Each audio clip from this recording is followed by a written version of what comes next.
Well, you can scratch I-25 Paseo off the list, but a new list from a transportation research group shows New Mexico has some expensive road projects that need to get done, and the state agrees.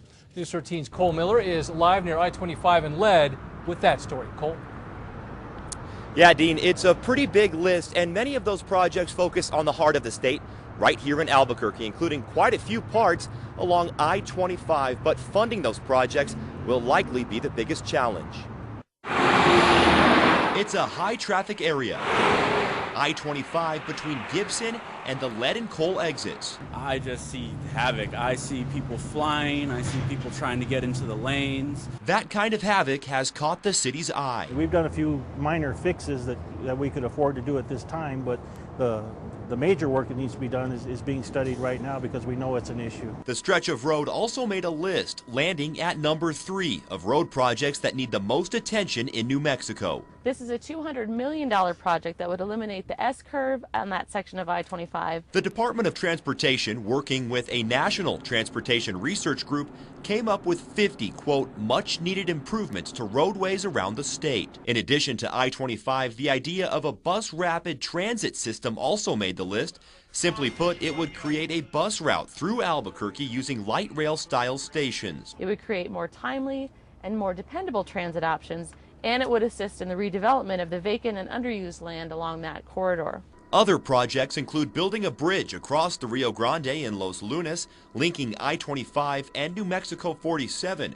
There's also talks of redesigning the area around UNM and CNM and the sports stadiums, making it more traffic friendly.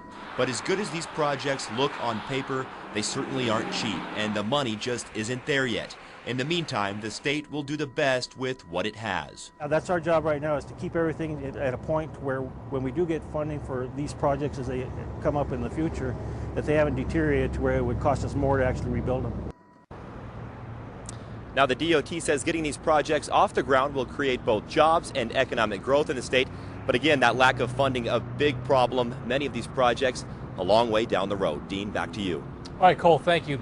The study says New Mexico's population has grown nearly 40% over the past 12 years, which translates to a lot more cars on highways. It's a matter of investing in Maine's infrastructure. A $100 million transportation bond is on the table, and supporters say the money would not only fix our roads and bridges, but strengthen the backbone of our economy.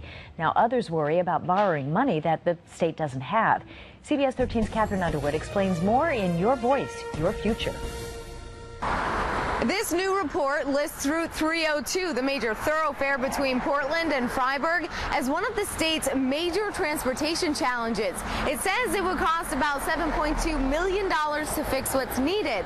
Now, that money would come from this $100 million transportation bond, and a lot of people we spoke with say it's about time we borrow the money and spend it.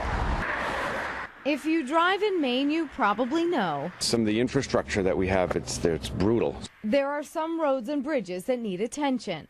Main roads have a lot of work that needs to be done. State transportation and economic leaders say the solution is a $100 million bond from the feds, which would generate matching funds totaling $250 million for repairs and improvements.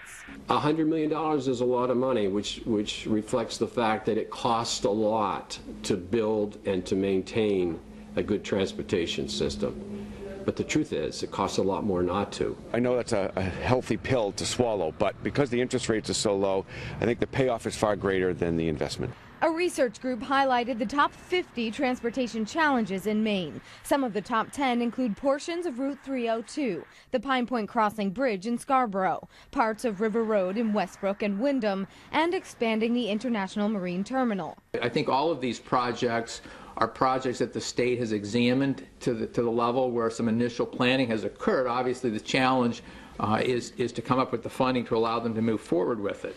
For some, the concern is the price tag. On Facebook, viewer Chris Carpenter writes, "Understand the reasoning, but when do we stop spending money we don't have?" What would you say to people who say, we don't have the money to borrow, we don't have the money to spend? You cannot afford not to borrow it right at the moment, because if you don't borrow it now, later generations are going to have a whopping bill. The final decision on the transportation bond will be Tuesday, when residents across the state have their chance to cast their ballots. Just look for question number 3 to make your voice heard on this issue.